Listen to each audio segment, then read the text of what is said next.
Oh, Jeff, first day of spring ball. How did you like the way the guys hit the field today? We were good. We hit the field great.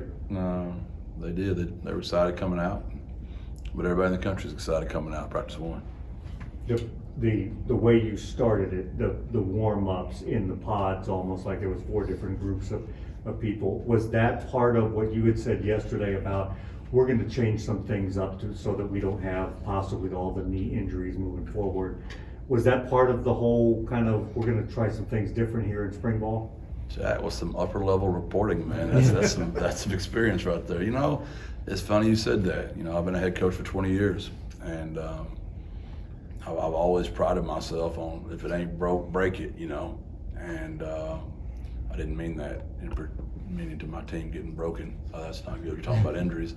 I just thought we needed to change, and we've done a deep study into what's causing this, you know, these injuries and what is all that. And we worked really hard with our strength staff to make some I don't want to say drastic changes, but they are for us. And our nutritionist, getting Paul in here, he's been extremely valuable. He's really jumped in and helped us with some ideas. So it wasn't just for the injuries. It was also I just didn't think we paid attention to detail like we should have the last couple of years. And I was very honest with my team. I thought we were not as well coached as we had been in our 5 years here together, and I'm the coach. So that there's no one's fault but mine. Did a lot of self-reflection, and we made some drastic changes, and we'll see. We've got the spring ball to see if our adjustments are going to be sustainable, and we'll reevaluate when spring's up. Is it like different body types doing different types of warm-ups, or what's different about that stretch routine compared to before? Yeah, it's just it's a lot more movement prep. It's a lot more labor intensive. It's a real warm-up. Not so much static stretching, just a lot more movement. Just I'd say a lot more modern things, and we'll see how it all works. I know you pushed spring back with thoughts about this strength and conditioning focus you'd be able to do in these recent weeks. Did you see an impact of that? How did that period go? I have. I think this is a more fair system to the strength staff. They had a real time to change some bodies and find out about our kids, and we feel like we've got a better handle as far as what their body composition really is and what their ability to take coaching is, and how mentally tough they are just from the longer grind of that off season, and just holding them way more accountable than we ever have before. I've been pretty renowned for being a guy that I personally didn't want to know about every single little detail in the entire building. I wanted the coaches and the coordinators to handle it, and I've just gotten way more involved in that, and we're doing a better job of our team knowing who's not holding up their end of the rope. And we're just going to run a tighter ship, and hopefully that'll pay off for us. Another thing with the whole spring kind of in general, it doesn't look like we're going to have, correct me if I'm wrong, no spring game this year. What was kind of the reasoning going in with that? Because that seems like it's going across all of college football now. And is that something that it was just like because of the way the landscape is changing on a consistent basis? Is that just, okay, we're changing as far as the way the landscape is changing? I don't think our decision had anything to do with everybody else's. Obviously, whenever you're a head coach and you're the one making a decision, it makes it easier when you make the decision that someone else has already done it, because it's not so shocking. Right. But that's not why we did it. If you've been to our spring games, y'all probably know more than anybody how different that spring game is, because y'all are here all the time. So y'all see all the plays we really run.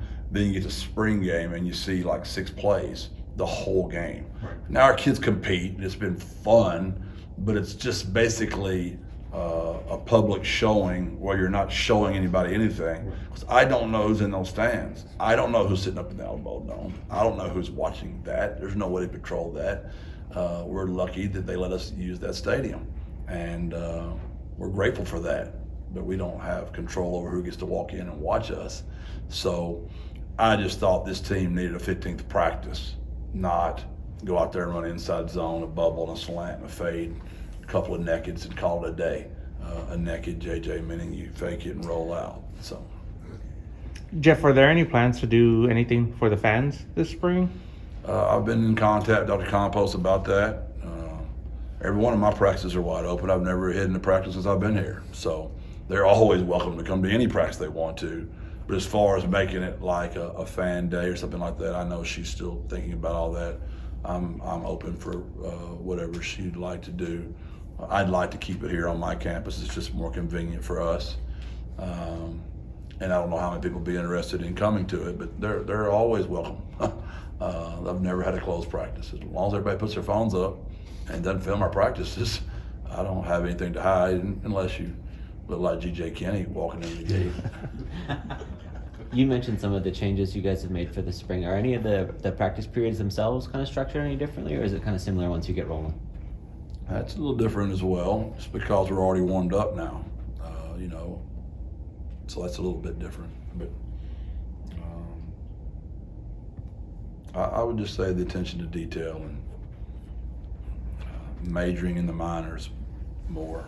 For me, it's not that we haven't majored in the minors as long as we've been here. I've just let other people oversee that, where I'm overseeing the details and exposing the details to the team. And the team has really bought into it. I explained to them in January, there's a lot of data up on that board we're showing to them of where we were exposed last year in key areas that I think are reflective of the head coach not paying enough attention himself. Is it hard to find time for that? There's a lot of minors you could potentially be focused on. That's true, but I'm hoping I'm not the lead fundraiser anymore because now the school, Dr. Compost and I are in partnership, and it's not just me, which is the way the rules were then, and now it's a partnership again where I've got some help in the building helping me do that.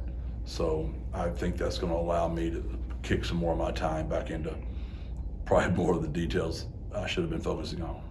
Jeff, I wanted to ask you about Parker Cundiff. It looks like you were able to retain him. Can you just talk about that and just keeping the staff together as a whole? Yeah, that was huge. I have a lot of respect for Parker. Parker played here, and he decided he wanted to stay, and I was more than happy to take him back. So he's very good for us. They've tried to hire him 2 or 3 times since he's came back. Other people have, and he's one of those guys we need to hang on to, because that's a department we went without for my first 5 years here. And you need somebody watching the transfer portal, watching high school kids and junior college. You really need 3, and you need each one of them to have an assistant, to be very honest with you. So to have one for us, we're very grateful. And obviously our analysts and our GAs and the assistant coaches all assist Parker and Sarge. We've got some guys that all help him with that, but Parker's the one that leads that. And obviously Mike Giglio's big in all that as well. That's where Mike's background is from, so he's a big help there. But like him running that pro day yesterday, it was just he's just really good at his job. And I still have unbelievable dreams and visions for this place. And I know we can still want this thing to be what we always wanted it to be. It's just going to take a lot of people having to step up, and like it's been since I've been here, helping. But this is still a wonderful job, and I'm very glad Parker stayed to help us. What was the process like on day one of trying to get a new defense to come together with all the pieces you have to replace? Yeah, this will be the first. I did give Jack credit for his question. That is a really good question, Greg. I swore I was going to say that so many times this year, but there was one. It's like what we had to go through last year on offense. It's just going to be some growing pains. That I think we made a couple of calls out there today. We were very basic. Where last year on offense, that's what we looked like early, because we had to replace everybody. So the offense was way more deep into the install than our defense is right now. If you look at returning players over there, they're just very, very few. If you were at pro day yesterday, you're going, golly, that's a big loss. Oh man, that's a big loss. Oh my goodness, there's a 5-year starter. There's a 5-year starter. There's a 4-year starter. There's a 3-year starter. Oh, all conference. Oh, conference championships. There's a lot of really good players that were out there on that pro day yesterday, which is great, but it's also sad. But it's also an opportunity for a lot of other guys on our program to step up. It was exciting to see Davin, out there at corner today. It was exciting to see Old Dangerfield out there at corner today. Those guys have waited their turn, and I'm excited to see who steps up next. We've played good defense as long as we've been here, and I know we're losing a lot of great players, but I think we will continue to play great defense. Owen Pee Wee is the guy we're talking to today. Usually that's, it's been Jamal Ligon and it's been Rashad Wisdom before that. Do you see Owen as ready to kind of be that guy in the defense? He's flashed for sure, and he's taken hard coaching. I've really gotten after Pee Wee. I want him to become all that he can be, and Owen, both my Owens. You got both my Owens today. That's pretty interesting. I didn't really think about that. Both 13 too. Owen is they're since he's the one you ask about. Pee Wee has really allowed me to coach him hard. He knows why I'm doing this. I've really tried to communicate with him why we're buttoning everything up and exposing everything. Because if your better players don't buy in, it doesn't matter. It doesn't matter. So if he doesn't buy in, if Owen McCown doesn't buy in, those guys don't buy in. I'm not a coach. I'm just a guy up here blowing a whistle and screaming. There's got to be buy-in from them, and the kids have really bought into the changes we've made this offseason. It's way more just what it was when I got here. We just buttoned it back up.